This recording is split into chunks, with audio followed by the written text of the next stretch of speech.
Loc minions, and those of you that are new to my channel, my name is Mfan. I'm a teacher, dancer, and hair guru for locks.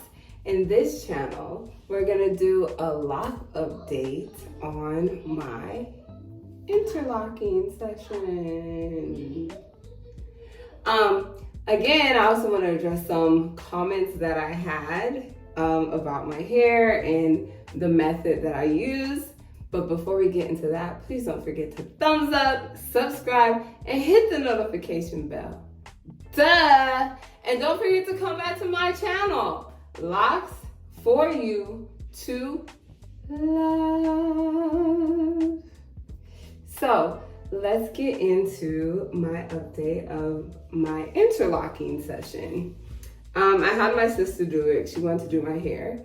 The way that I interlock my hair, I use my finger and my lock. I don't really use tools. I don't really like my hair too tight to my scalp, but either way, you can still use a tool and it won't be too tight. So she just found the four corners and she started out one corner and she continued in a circle and followed that pattern until she couldn't go in there no more.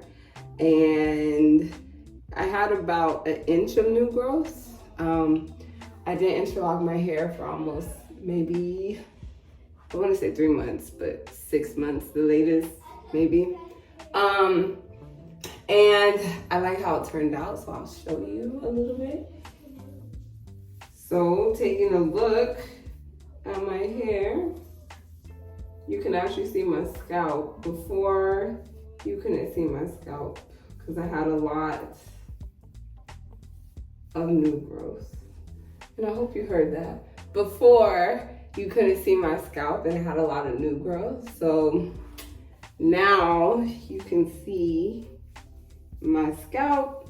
And in the front of my hair, I don't interlock. I just do the rubber band method for the front. I don't like tension on the front of my hair because I do have issues with my hair falling out. So I've learned through trial and error and also through my journey what works best for my hair. And so in the front, I just do the rubber band method and my hair has been growing fine ever since.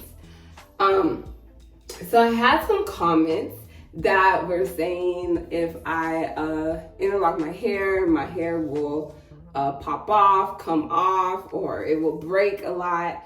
And I've been locked for 4 years, so I haven't had any issues. You have pros and cons when you interlock versus comb coil or whatever your method is. And so I think with all locks, you go through a period of, weak locks, locks falling out, or having to cut some off or attach them or reattach them in some kind of way.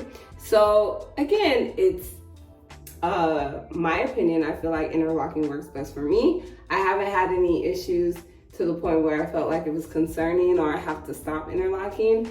And because since I'm very active, the interlocking method works best for my hair. Again, if you don't like it, you don't have to use it. And you are welcome to your own opinion, and I appreciate it.